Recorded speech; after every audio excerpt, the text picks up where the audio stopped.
I'm Rob. And I'm Nate. And welcome back to Rob and Nate Record a Podcast, week 2 of our Preston Sturges theme month. So the reason we were doing Preston Sturges now, as mentioned last week, was that back in December we did Remember the Night, which Preston Sturges wrote, and which starred Fred MacMurray and Barbara Stanwyck. And one of the stories that we told in that episode was how Sturges had talked to Stanwyck while the film was being produced and said, I'm going to write a screenplay for you. I'm going to write something for you. And this is what he wrote. The Lady Eve, which came out in 1941. It is a very smart, very clever comedy that has quite the conceit to it, which we'll get into in more detail. But what were your initial thoughts on The Lady Eve? It's thoroughly entertaining. It's very funny. The structure of it was nice. It was well put together. It was well executed. It has a lot of twists and turns, and when you see some of them, you're like, no, that's not what they did. But that's what they did. And, yeah. So the only other Preston Sturges directed film that you've seen up until now was last week when we did The Miracle on Morgan Street. Initial thoughts about what similarities are you seeing, or how would you kind of compare these two? Kind of that, the lady tricking someone, the kinetic energy of it. The sporting cast. Yeah. I mean, you got William Demarest as a whole. You've always got the bit characters on the side. Yeah, bit characters are always fun. And just how the scale just keeps going.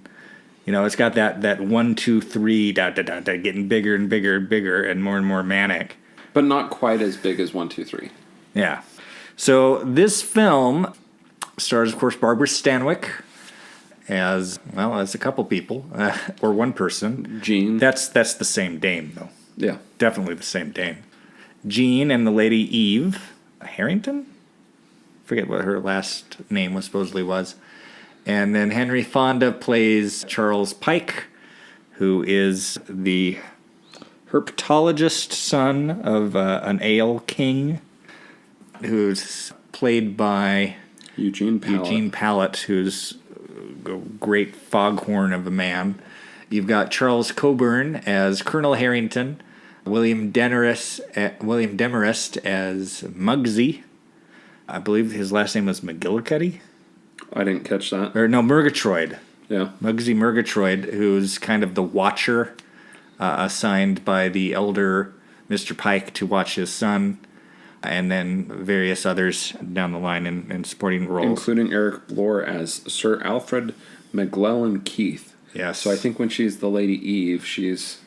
The Lady Eve Keith. Something like that. Yeah. Harrington she'd be Jean Harrington because Mr. Harrington was her father. The Colonel was her father. Colonel, yes. Do you want to take a crack at the plot? The plot is that, or my crack at the plot is that Jean, the Colonel, and Jean and Gerald, played by Melvin Cooper, are scam artists or card sharks or various different ploys, and they're on a boat from South America when Charles comes on board he's returning from an expedition and he's got some biological samples to bring back with him. And he is instantly the talk of the ship. Yeah. Because he is this eccentric son of a millionaire, and every girl on the ship is trying to catch his eye. Yeah. So he comes on board, and as they're waiting for him to come on board, you meet Mr. Harrington and Jean while they're discussing plans to con this guy, or discussing just that they're going to con him in general. So he comes on board, and they start this process of trying to con him, and Jean, there's this great scene in the dining hall where Jean is narrating all the women that are trying to flirt with Charles. And then she starts her ploy, and she trips him, and then, of course, blames it on him and starts tricking him into falling in love with her. But in the meantime, she's falling in love with him. So when she's doing this commentary, I love cultural references that have become obscured with time. And she makes one about this woman who drops a handkerchief and says that trick hasn't worked since Lily Langtry. So Lily Langtry was a society woman, an actress, and a producer who lived from 1853 to 1929, who I guess that was a thing she did. At least on stage, the handkerchief trick. Yeah. Completely lost on modern audiences. Yeah. But anyways, Jean is falling in love with Charles as he's falling in love with her. And she informs Colonel Harrington that she's going to go straight and that she's going to marry him and this and that and the other. And Harrington is upset because he wants to get his money out of Pike. And so he starts doing all these ploys to try and get money from him. And she's foiling them at every turn. Through playing cards. Yeah. Mm-hmm. Including at one point, he's written him a personal check for $32,000 for Double or Nothing that they've been playing with cards, which Nate looked up on his inflation calculator. Handy inflation calculator, $32,000 in 1941 is equivalent of $607,000 in 2021. Yeah. And they're not engaged at that point, right? They get engaged shortly thereafter. But it's, you know... Like he... If memory serves, they literally go out onto the deck for him to propose. Yeah. Anyways, yeah, but it's shortly thereafter that through the purser they find out who Harrington and Jean are, that they're actually scam artists. And Pike thinks that the whole thing is a scam, that she can't really be in love with him. So there's this... He breaks up with her, you know, and they come into New York, and Pike goes home, and... Harrington has palmed this check. He's made it look like he's destroyed the check, but he's actually kept it. So they cash it, and they're at a racetrack betting when they meet. They reunite with Sir Alfred McLellan Keith, or that's his current name that he's going by. And they learn that he's set himself up in this town in Connecticut, and he's, on the outskirts of the town so that he can play all these millionaires. And come to find out that's where the Pikes live. And Jean asks if he knows him and asks if she can come to visit as his niece. And there's this big elaborate setup for her to come to town. And she pretends like she's never met Charles and that they're totally meeting for the first time. Yeah. And Charles can't believe it, and neither can his, Neither can Muggsy. Yeah, his effectively bodyguard and poor valet or whatever. Yeah. But... Muggsy is convinced it's the same person. It's Charles, the same dame. Yeah. Charles thinks it is at first, but she's able to convince him that she's not. I love his logic that he uses. It can't be the same. They're too similar. Yeah. It's like if she was pretending, she'd have changed her hair or something. But no, she or her eyebrows. Her eyebrows or something, and she's yeah. And I love that she's not even trying with the English accent. Yeah. Like, it is the most half-a English accent I've ever seen. Yeah. And everybody just accepts it. Well, but then Sir Alfred McLellan Keith puts Charles at ease by, he's like, I met this lady on this boat that was the same. And he goes, oh, this gets into the dark side of the family history. And he makes up a story. And so he buys it and he proposes to the Lady Eve. And they get married. And as they're on their train to their honeymoon... Eve starts telling him of all of her romantic affiliations, and he's upset, and so he ends up jumping off the train in the middle of the night at a quick stop and flees, and he goes and gets back on the boat to South America after the Lady Eve refuses, to divorce him, or to involve lawyers and take his money. She says, I only want one thing, to divorce him. And finds out that he's gone for this boat back to South America, and she runs and catches the same boat, but as Jean with Harrington. And when they meet, he confesses that he's always been in love with her. He never fell out of love with her. And so they go back to her room where she admits to him that they're already married because she's been playing him all along. So, yeah. Was that a reasonable That's summary? A reasonable summary of the movie. I mean, it's ridiculous. Yeah. But it works. And there's also that scene at the dinner where Lady Eve first shows up where he's got to change, is it 3 or 4 times ultimately? Yeah.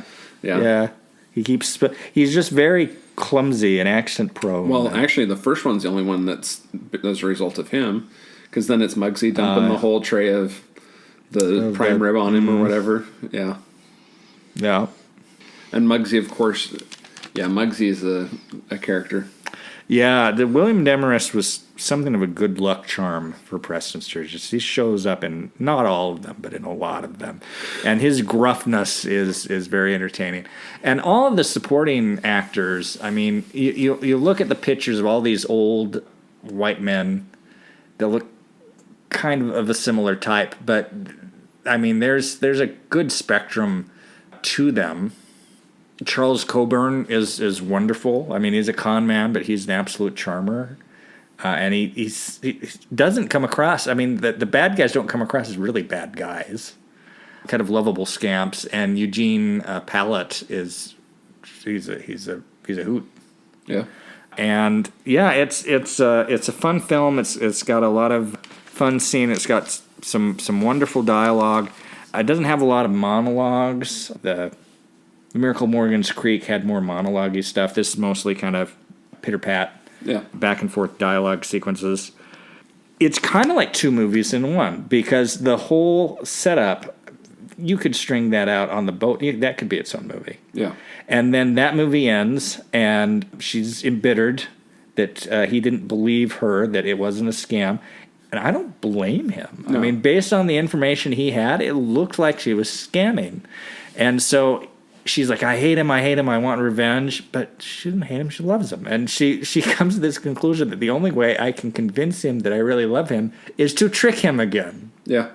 Which is counterintuitive, but it works. And that's something that would work in a 1940s movie. I don't know if you could really pull it off now.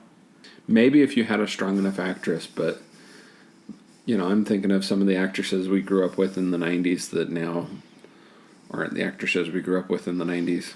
So, I think Meg Ryan could probably have done it in the 90s. Meg Ryan or, somebody like that. I love the dinner party sequence in Connecticut. Yeah. And this is only the second time I've seen this movie. Oh, really? Yeah, it's been like 15 plus years since I've seen this movie. Wow. That scene is funnier now that I've seen Downton Abbey. And this whole kind of, the Americans are just English titled people, and it's like, oh, we're so excited to see them. And I love the jokes about how did she get over here? I didn't think they were running boats. Like, I thought the boats running again, and she came on a battleship. A battleship? Well, it was really more a cruiser. A cruiser. Then later on at the dinner table, did you hear how she came? It was on a submarine. Yeah. The sequence towards the end where she's telling him about all those romantic conquests. It's really naughty for 1941. Yeah. A lot of the implications and the amount of time that they go in and out of each other's rooms on the boat. Yeah. That surprises me a little bit that you would, depict that in film at the time. As the train is progressing and she's telling him these stories, and they come on the sign that says, pull in your head, you're coming to a tunnel. And that is kind of where, that's a pivot point in the movie, which of course has the central one when we switch from persona A to persona B. But that kind of says, okay, we're going to wrap this up. We're coming into the tunnel. Things are going to close in pretty quick succession. And the whole sequence to the wedding, I mean, that is done very efficiently. I mean, there's the proposal, the awkward proposal with the horse that keeps wanting to nudge his face. And then you're just really quick through the whole wedding and on to the honeymoon. And then, that awkward conversations about divorce, and then back on the ship. I actually really enjoyed those conversations about the divorce and the attempts at negotiation with Mr. Pike, and And he's Mr. got Pike's like a half dozen lawyers, and they're like, no, don't do this. He's just like, he's a very straight talking man. It's like, I thought that was a very generous offer. In fact, I thought you were kind of a fool for even making it. Well, and Harrington sees that as the opportunity to legitimately get their money from the Pikes, and a line from earlier in the film. Stanwyck says, don't you know it's dangerous to trust people you don't know very well? Yeah. And Stanwyck is doing really the Stanwyck shtick that she did in so many movies, and she did so well, which is she is the kind of the smart, brassy, worldly wise dame who falls head over heels with a straight arrow, who's kind of naive. And she kept going back to that well all through the 1940s. And actually starting in the 1930s with some of her early Capra stuff. But it worked, and that saw her through close to 2 decades of her acting career, just playing that type. How many Stanwyck films do you think you've seen? Oh, I'd have to count, but 20 at least, I would say. She had a pretty long career. She was acting into the 1980s. She died 1991-ish. Well, if I remember from one of our previous episodes, I believe I mentioned that she acted for like 59 years. Yeah. So, yeah. Yeah, long career. I haven't looked at the trivia yet. Oh, I guess it was hibernation season during the shoot, so Emma the snake was always sleeping while also shedding her skin, which is, I guess, part of why she wasn't on screen as much. I guess they said she was uncooperative. But it was hibernation season, so... Oh, this movie was remade. Was it really? Yeah, it was remade in 1956 as a film called The Birds and the Bees, starring George Gobel, Mitzi Gaynor, and David Niven. Mitzi Gaynor is still with us. She is 90 years old. When Muggsy places a brush over his face and imitates Adolf Hitler, he's actually speaking Swedish. Oh. Directly translated, he is saying, "Naughty boy, I'm going to punch you in the face." The title, The Lady Eve, and the repeated hoodwinking and lovesickness by the Henry Fonda character, the theme is the fall of man. Roger Ebert said that the simultaneously sexiest and funniest scene in cinema is in this film, and that's when they're cuddled up in her room. And I love her line, "Don't let me go," where she's completely the one that's holding him. Yeah. Preston Sturges apparently always handled his stars with kid gloves, and this is coming from the trivia section of IMDb, but took out his frustrations on the members of his stock company. At one point during filming, when he couldn't get Henry Fonda and Barbara Stanwyck to read a scene the way he wanted, he stalked over to William Demarest, who wasn't even in the scene, and barked, "And don't talk so damn fast." The Hayes office initially rejected the script because of the definite suggestion of a sex affair between your two leads that lacked compensating moral values, and a revised script was submitted and approved. Preston Sturges wrote the script in Reno, Nevada, while awaiting his third divorce. That is the ultimate origin story for a romantic comedy. Yeah. The scene in which Eve agrees to divorce Charles only if he tells her face-to-face that he wants the divorce was taken from Preston Sturges' own life. He had made the same demand of his second wife, Eleanor Hutton, whose wealthy family thought he had only married her for her money. Despite the story credit to Mockton Hoff, a legend persists to the effect that Preston Sturges got the idea for this film when he ran into one of his ex-wives and didn't recognize her. Ray Milland and Paulette Goddard were initially proposed by Paramount before Henry Fonda and Barbara Stanwyck were cast.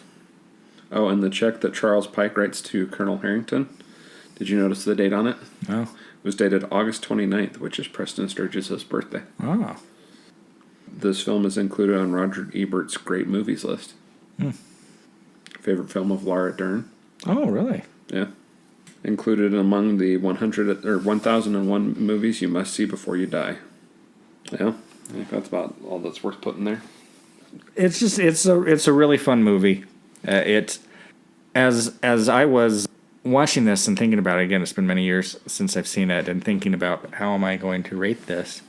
Part of me is like, well, they can't all be 4 stars. Why not? But this one is.